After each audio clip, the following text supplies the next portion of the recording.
Hello, I'm Jaffe Rosenberg, the host of Designing Successful Startups, where today's guest is Gihan Amarasiriwardena. What we do is we go dumpster diving, and we'd get different materials. And so first we got some, plastic sheathing, and we were using it for to laminate against some polar fleece, because we wanted to make a windproof fleece for skiing. And so what we did is we took the fleece, rolled it out on my friend's ping pong table, sprayed a thermal adhesive on it, and then we ironed it together, and we sewed a vest. Gihan is co-founder and president of Ministry of Supply, an apparel brand dedicated to making clothing scientifically better through innovative design, cutting-edge manufacturing, and new materials. A graduate of MIT's chemical engineering program and a tinkerer at heart, Gihan leads design, R&D, and product development at Ministry of Supply and brings his engineering mindset to solving common wardrobe problems. Over the past few years, he has consistently put his designs to the extreme test. In 2015, he set the Guinness World Record for fastest half marathon in a suit. And in 2018, he cycled across America wearing a Ministry of Supply NASA-derived polo design. And here is Gihan.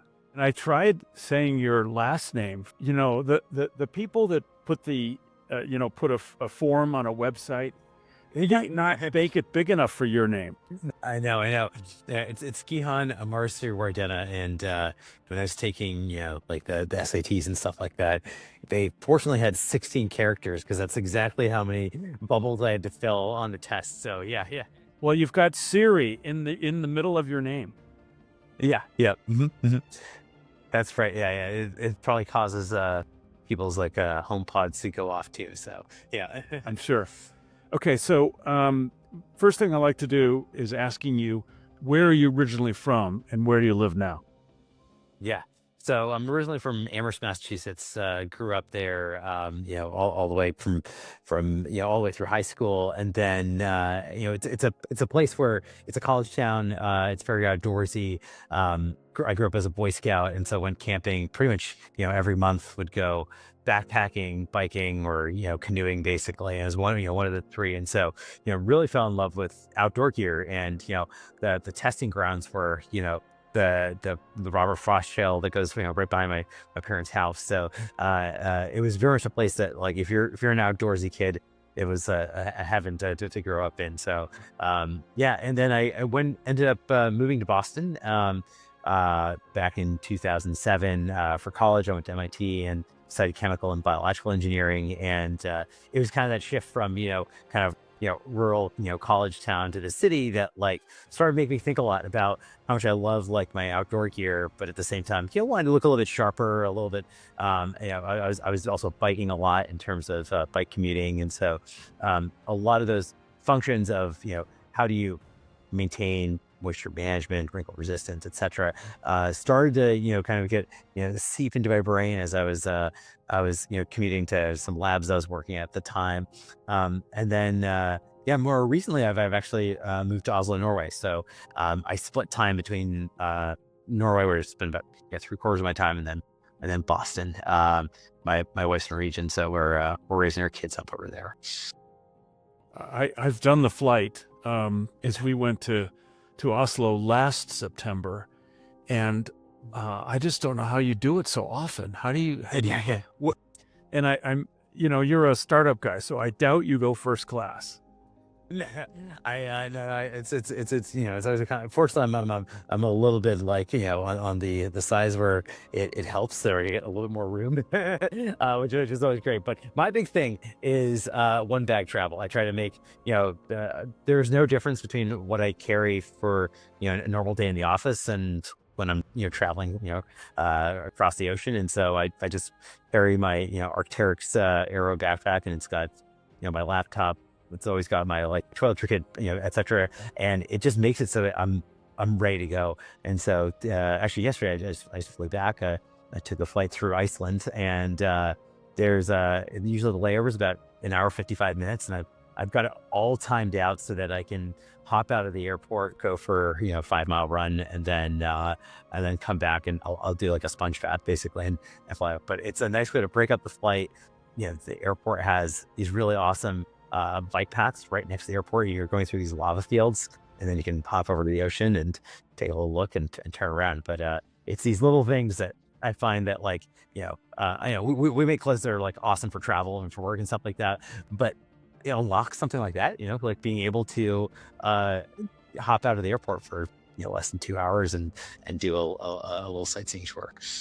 That's that's pretty that answers the question beautifully because you get so stiff and you get feeling very claustrophobic and you need something like that. But and of course your strategy only works if you've got full wardrobe and everything on both sides, right? Yeah, yeah, yeah, yeah. That definitely helps, is not having to carry nearly as much. But one of the things that are kind of principles is like we like to talk about this idea of 1 week one backpack, actually. So, I was just doing a trip to a lot of our production partners in Southeast Asia, and I was there for 10 days, and you're just hopping every other day from different city to different country, and it was much the same thing. It's like, how do you distill your clothing down to something that can get you through 2 or 3 days worth of meetings, right? And then maybe you've got 2 pairs of pants, 3 shirts, set of workout gear,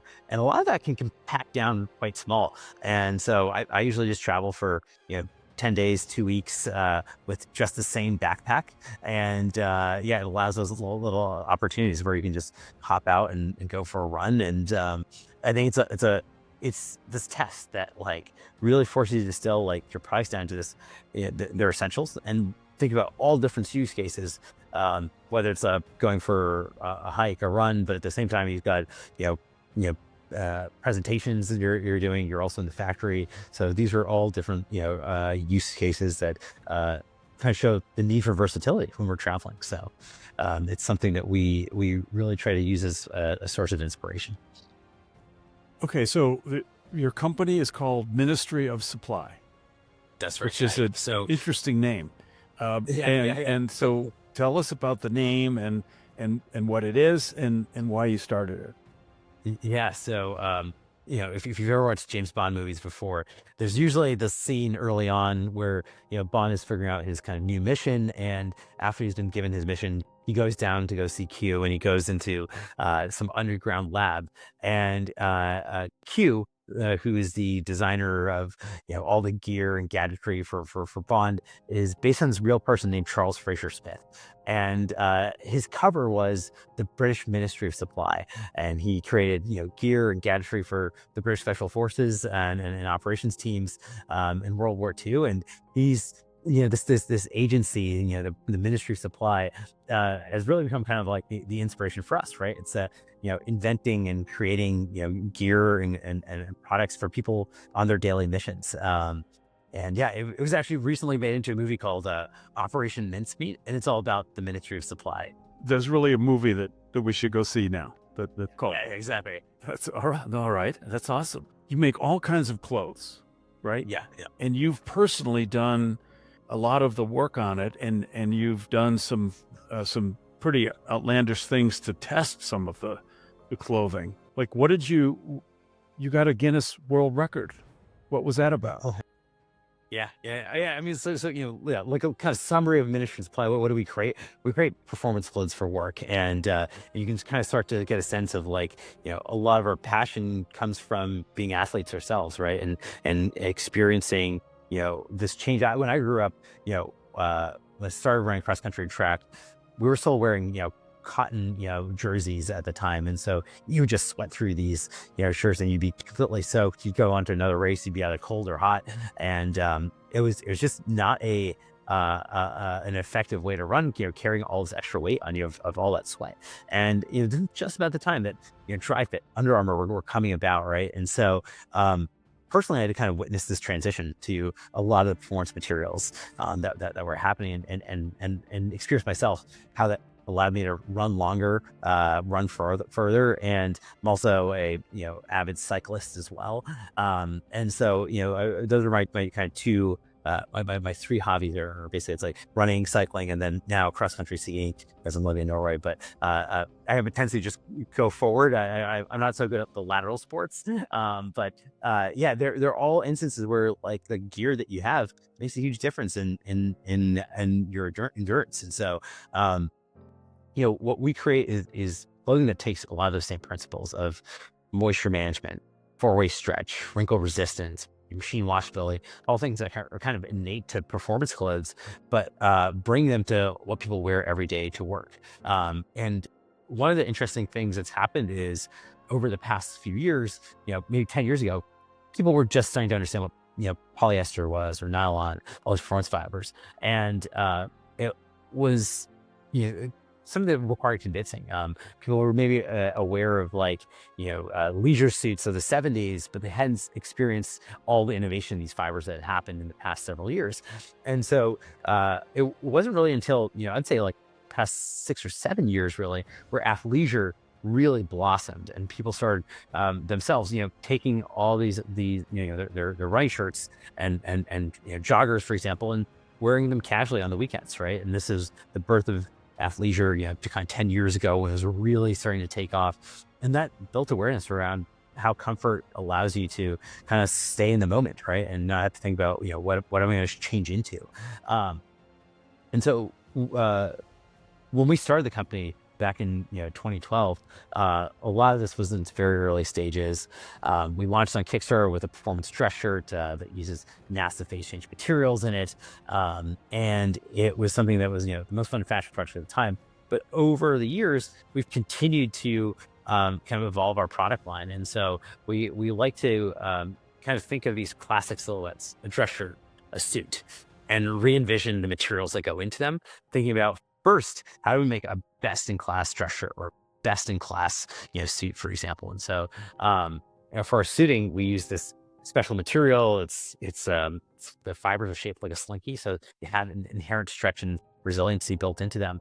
But my wife and I decided, this is back in 2015 and 2018, where my wife decided to run the fastest half marathon in a suit, and so we were able to do that because the clothing didn't restrict us, right? It felt as comfortable, it stretched as much as any athletic gear because it's actually made out of a lot of the same fundamental fibers.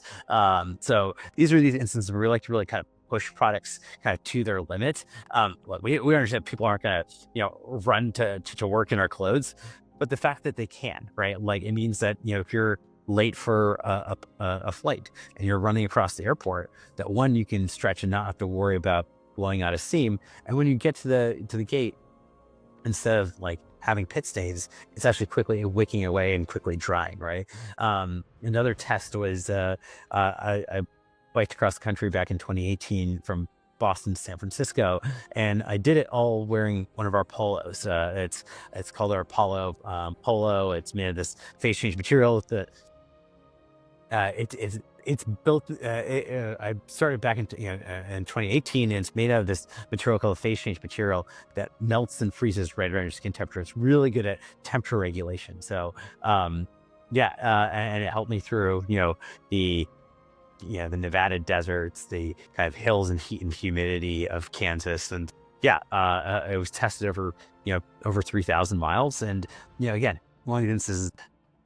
Most people aren't going to bike, 3,000 miles on our shirts, but they can bike, the 3 or 4 miles to work, right? And these are these kind of extreme tests that we like to show our products in kind of the real environments.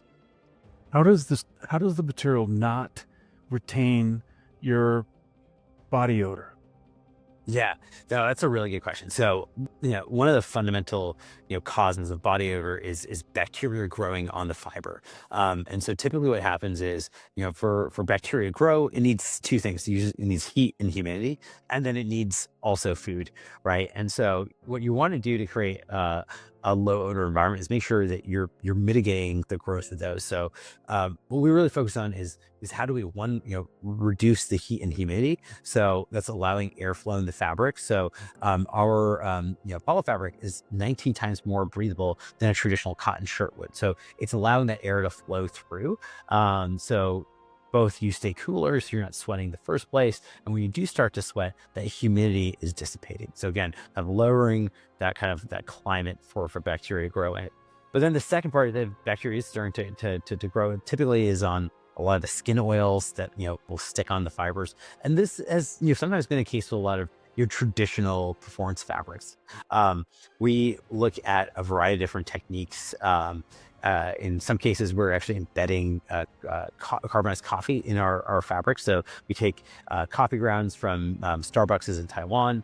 Our supplier, Syntex, what they do is they actually wash out the oils, and that's what gives its flavor and aroma. And you're left with this carbon sponge, essentially. And it's run through this process that basically dries it out and then blend it into the fiber. And we use this in our socks, actually. And what it does is it acts like a Brita filter for odor molecules. They're essentially attracted to the carbon because they have very similar structures. There's an aromatic compound that's kind of you can think of like a hexagonal ring of carbon, and it's attached to it's attracted to other carbon atoms that way. So what happens there is we're able to kind of blend that odor control directly into the fiber, so it lasts the life of the garment. In some of our other products, we actually use materials like merino wool. So the shirt I'm wearing right now is a merino blend. And so we actually like that for a lot of our next to skin layers, a lot of our next to skin shirts and base layers, which is really good for travel. Hi, the podcast you are listening to is a companion to my recent book, Tech Startup Toolkit: How to Launch Strong and Exit Big. This is the book I wish I'd had, as I was founding and running 8 startups over 35 years. It's like a memoir of my entrepreneurial journey. I tell the unvarnished truth about what went right and especially about what went wrong. It's for the founder, the CEO, and wannabe founders of tech and non-tech startups. You could get it from all the usual booksellers and also from the publisher at Manning.com. I hope you like it. It's a true labor of love. Now back to the show. What has been the most challenging period of time or event for your company since you started it? Yeah, it's funny. I was looking at our like month over month sales, and I was doing this chart to kind of understand like what our demand volatility was, because we're trying to do some forecasting. And then I looked at 2 periods, pre 2020 and post 2020, and volatility is natural. That's what happens in the ecosystem.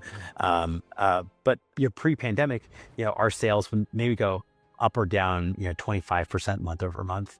And we do a lot of direct marketing, so it's a little bit more volatile. But it went up to 57% month over month post-pandemic. And we're just in this time right now where there's changing consumer demand. Things are normal. I think people are going back to the office now. Travel is rebounded, but like the styles that people are looking for, there's a lot of variance there. And there's interest rates have been changing, which is changing consumer palate. So it's resulted in a very volatile climate right now, and that's really hard for a brand that makes physical products, because when we design a product, we're usually designing it 18 months out, and when we decide to purchase the product, it's usually 8 to 9 months out.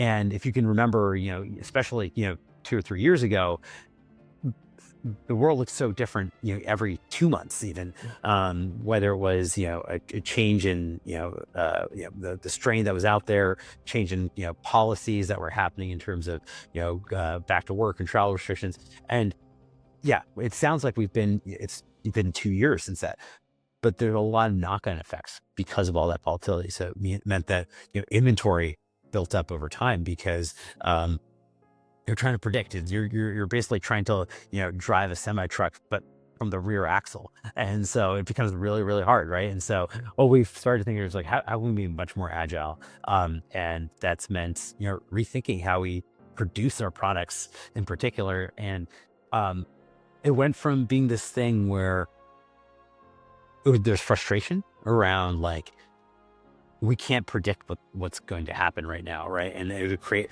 a lot of friction in our forecasting, kind of even just like team planning, right? But maybe about 9, 10 months ago, we kind of changed the mentality, which was much more around, okay, the world is in this state right now where there's a lot of volatility. How do we actually create a product and a production supply chain and distribution channels that can absorb this volatility, right? And that's been a lot of what I've been focusing on, the past year, has been, different forecasting, or moving away from forecasting actually, to much more creating a reactive supply chain. I guess it's not the same thing, but it's related. Is what have you learned about product market fit for your company? Yeah.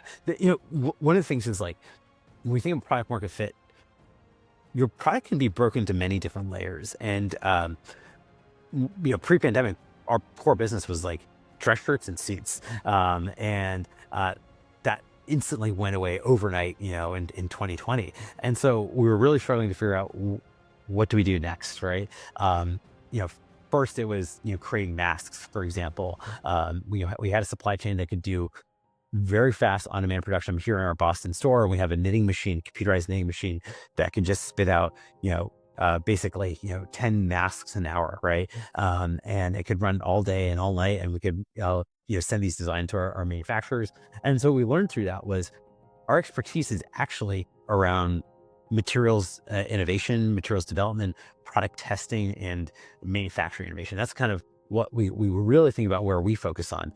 And we apply this to soft goods products that people are using. So I think, through the pandemic, what we kind of realized and the post-pandemic recovery was that we can't predict whether someone's going to want, an oversized shirt versus, a cropped top, for example.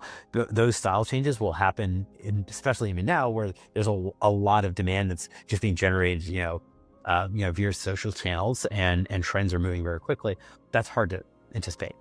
But what we can predict is that, like, what has been stable is people love our fabrics, and they love the color. Like, our color palette is one of the places that we've de-risked. It's blues, grays, neutrals. And we still have, like, our Merlots in there, our, ochres in certain places.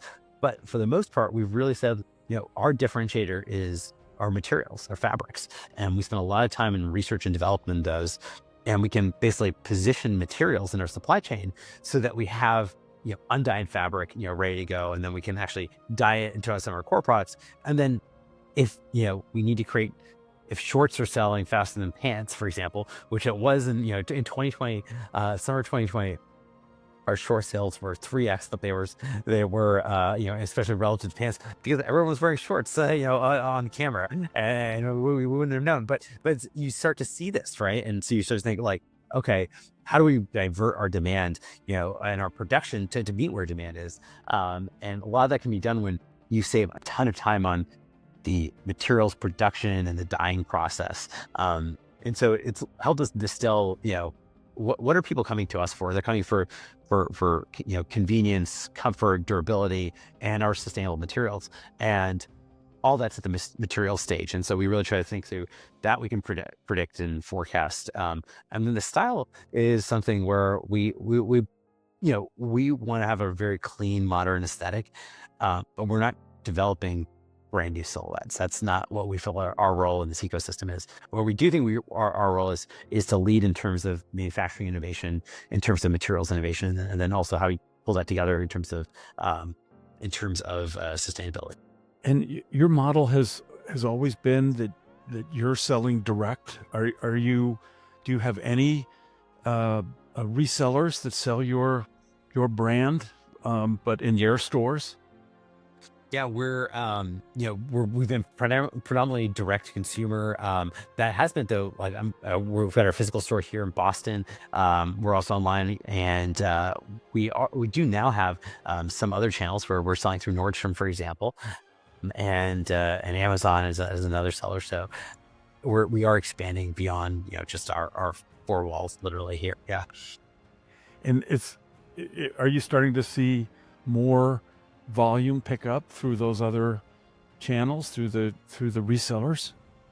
Yeah, I mean, I think what's been exciting is that, like, especially in channels where people are going to them for search, that's where it's really helping. Is like, with Nordstrom, for example, people maybe they're looking for best shirt for travel, for example, and that's where, having this kind of search intent, we do really well in channels like that. Amazon, very similar, right? A very strong kind of search orientation in terms of their merchandising. So we tend to do better there than perhaps, let's say, a traditional Instagram ad where you're just mindlessly scrolling and you just kind of see our products appear. Not to say that meta isn't important to us, but our customers are coming to us because they're looking to solve a problem in their day-to-day commute, their kind of daily wardrobe, or even their travel. Just a sort of a personal curiosity. Yeah. Does your dress shirt survive like rolling it into a ball and stick it into your backpack? Exactly. It totally does. In fact, it's very much designed for that because it has a special property to it, which is it's thermoplasticity. And so what that allows it to do is as you wear the garment, your natural body heat is going to cause wrinkles to come out, which isn't the case with like cotton, for example, where it needs heat and steam specifically at a very high temperature to relax the fibers. So one of the ways that you can actually wash our shirts is I do it all the time in this hotel sink. I throw our white Air Zero shirt in, throw in a little bit of the shampoo in, you can wash it and hang dry it overnight and it's ready to go the next morning. And one of my techniques for the kind of quick drying is you just roll it up in a towel and you do this, kind of the wringing technique. And even though it looks like it's adding a bunch of wrinkles at first, they come right out, which is awesome. And the same things true with our suits. I was flying once and I had taken my blazer and normally what I do is I just roll it up and I just put it in the seat back pocket. So it's just handy there. And a gentleman who had been flying a lot had told me, "Hey son, you should really put your blazer up there in the overhead bin." And I was like, "Oh, don't worry, it's going to come out ready to wear." And when we landed, I took it off, gave it a shake and put it on. So I think he was pretty surprised to see that could happen. You got a new customer right then. Exactly. Yeah. You had a card ready, I hope. Yeah. Always in my blazer. So yeah. This has been your baby since you basically got out of school, right?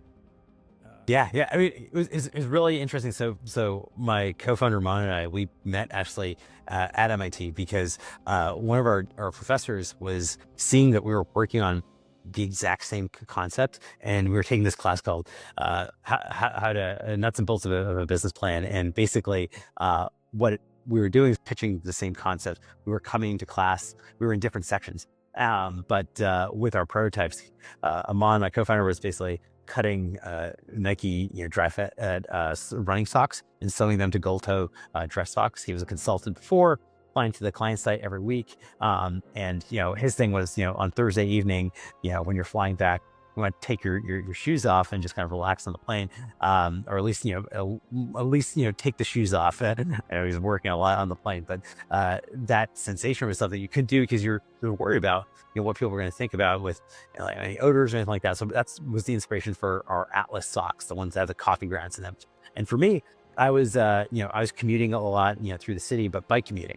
And so I ran cross country track. So I was actually cutting up my running shirts and basically sewing dress shirts out of them for my commutes. And we were both bringing our samples in, and the professor was like, this was a time when all of our friends were creating apps, and we were the two ones hacking clothes instead of code. And it was really awesome that and then fortuitous that we were introduced.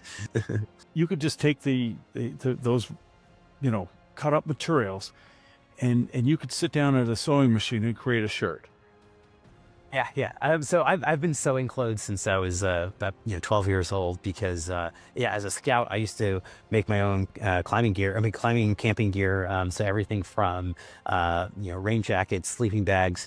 I fell in love with REI and EMS, and I used to go to their racks and just look at all the hang tags. That was my favorite thing, learning about Gore-Tex, Polar Tech, Scholler, for example. And all these materials were things that you could see the innovation that was happening at a materials level and experiencing, that weekend, how that impacted you. And so my friends who were scouts at the time, what we do is we go dumpster diving, and we'd get different materials. And so first we got some, plastic sheeting, and we were using it for to laminate against some polar fleece, because we wanted to make a windproof fleece for skiing. And so what we did is we took the fleece, rolled it out on my friend's ping pong table, sprayed a thermal adhesive on it, and then we ironed it together, and we sewed a vest. We broke my friend's mom's sewing machine in the process, but we tested out that weekend, and we learned it definitely blocked the wind.